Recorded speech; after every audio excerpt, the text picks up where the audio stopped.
This is the last sentence in the first chapter, first anecdote in the book. And it was suggested by a friend as being very evocative. Mhm. And the more I thought about it, it seemed to capture the spirit of the book in terms of the distance, the sense of alienation people of the region feel towards India, and my own sense of distance from my hometown, etc., and being posted there. So I think it seemed to capture the spirit of what the book was all about.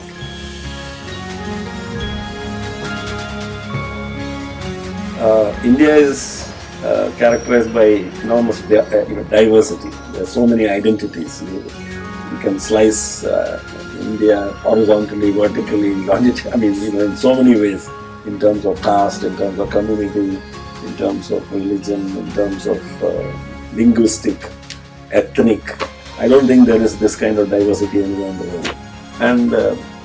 And interestingly enough, Manipur, though it's a very small state with hardly little more than 2 million population, has such a bewildering variety of identities within such a small state that in that sense it represented a microcosm of it.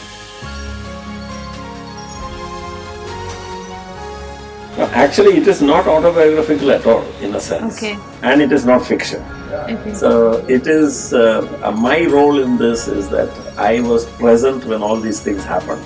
So I have tried to stay out of the narrative, tried to just describe what I saw as truthfully as I could, without allowing my views Okay. of those incidents to come in. So in a sense it's a memoir, but it's not autobiographical, because you won't learn too much about me from the book, but you will hopefully learn something about Manipur.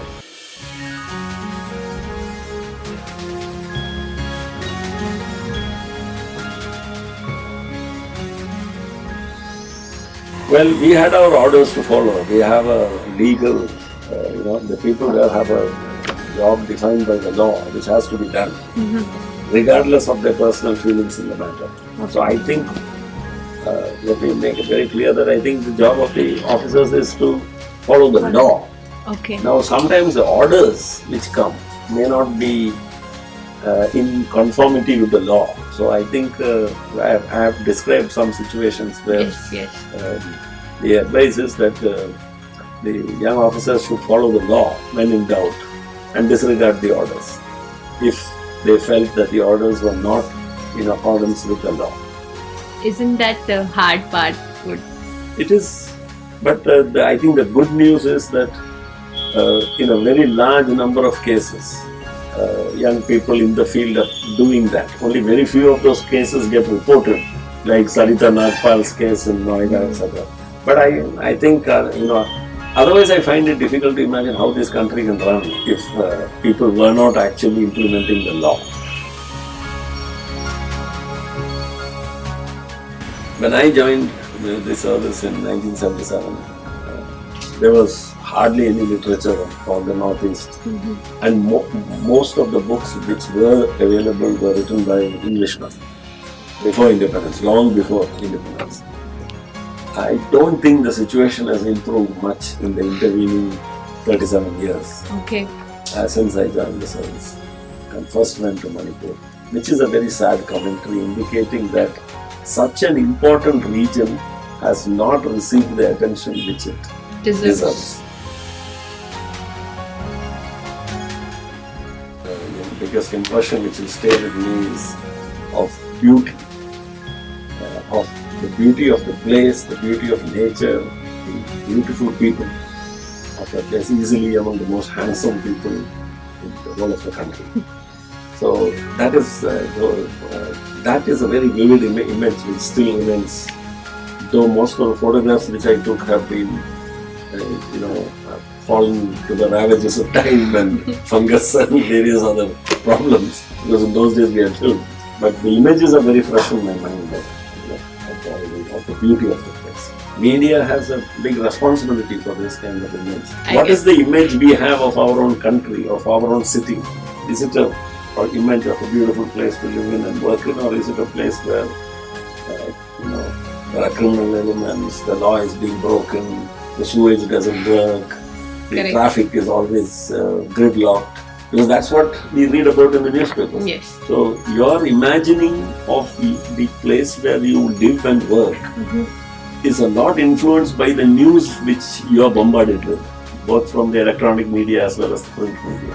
That is very And true. they have a big responsibility because the images make us imagine a country which is unlivable, isn't it? But True. that's not true, isn't it? When you go back home and when you step out to the street, when you go out in the evening with your friends, it's not a bad place to live in. And I guess that's true of most other places. So there's good news and there's bad news. Now in the same way about Northeast, I think only the bad news gets reported. All the good things which happened there and the strengths of the place, and here not just Manipur, if you take the whole of the Northeast, the enormous potential of the place, why it is the gateway to Southeast Asia and southern China and all that. None of those things are portrayed by the media. So our imagining of a place is influenced a lot by what we are, the kind of news we are fed about the place. So the media has a big responsibility.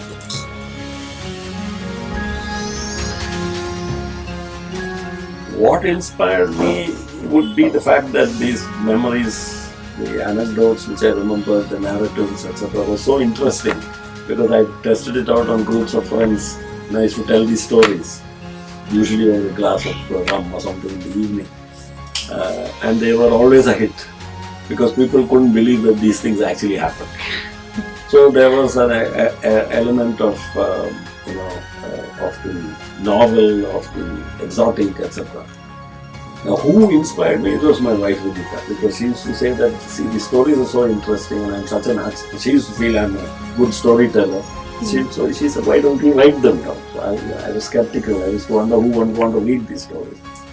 Because I feel I'm a better storyteller than a writer. Because how good a writer I am now, I have to find out. But I'd like to tell stories. All gestures and this and that and all. So anyway, so she was the one who really goaded me to finally putting it down on paper. And that's how it happened. When I was working, it's true that I had a full day and a lot of the time, because it was a growing business and it was no longer a small business. By the time I sold it, there were 1,400 people working, its turnover was close to 200 crores and mostly shipping life-saving products all over the world. So that business demands a lot of attention and I used to have to travel a lot. But my daily schedule is interesting. I wake up very early in the morning, usually around 4 in the morning. I go to sleep early also. So I wake up at 4 in the morning and that time there's no disturbance. And I find I can get a lot of... So writing it out, once it starts flowing, the story, then I think I got the whole thing written in a couple of months. So it was not very tough going, writing it. Then after that, editing it and organizing it and then putting it together and finding a publisher, all that took time. Writing was not that difficult. Actually, I planned this as in 3 parts. So the first part is actually, and though I have not found a title for the remaining 2 parts, I wanted it to come under the umbrella of On a Clear Day You Can See India. And this is part 1, which was about governance in a specific part of the country, which is affected by identity. The second one is going to be about governance and how, this is more addressed to young administrators and government officers of all kinds, saying that how you can make a difference. And I've given 20 stories of person and an ordinary government official like a tehsildar, a village officer, and people like that who have made a difference. Yes. So by profiling them, so that's the second one.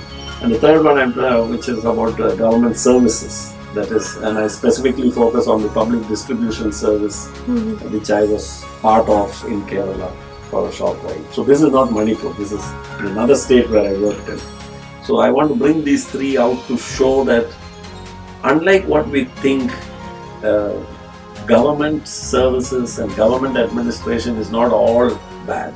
And actually, if you look at those good stories, embedded in those good stories lie the solutions to many of the problems. So I feel the problems of governance, etc., are not which require the parliament to amend the constitution or to pass laws. These are things that ordinary people in districts, in the 640 districts in the country, can do without having to wait for any instructions from a politician or from a minister. So that's the message which I'm trying to send out through these 3 books. First, I think I would say it's a great concept to bring reading within the reach of more people, because books are expensive to buy. So this would extend the reach of the reading habit. It's tremendous to make it into a business model. I find that very interesting for us, being an entrepreneur myself. So my message is to keep going, don't be discouraged by occasional blips here and there, and see that from your present 60-70 franchises, I hope it becomes 700 franchises.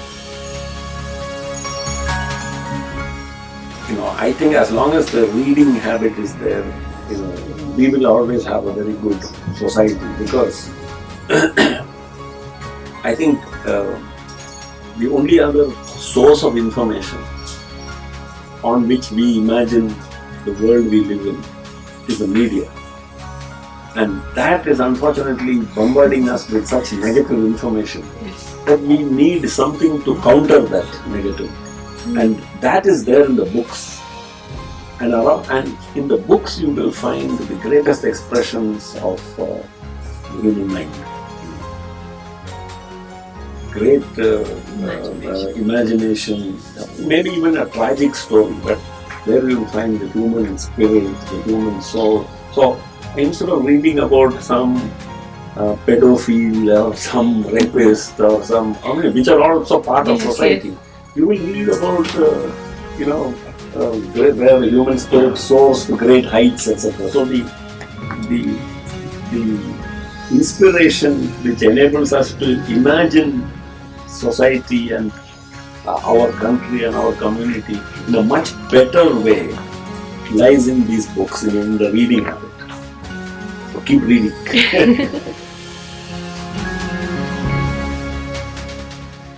Thank you, Jeeves. The Black Swan, Nassim Taleb. Alain de Botton. This is Vikram Seth. Memoirs of a Tentative Mind.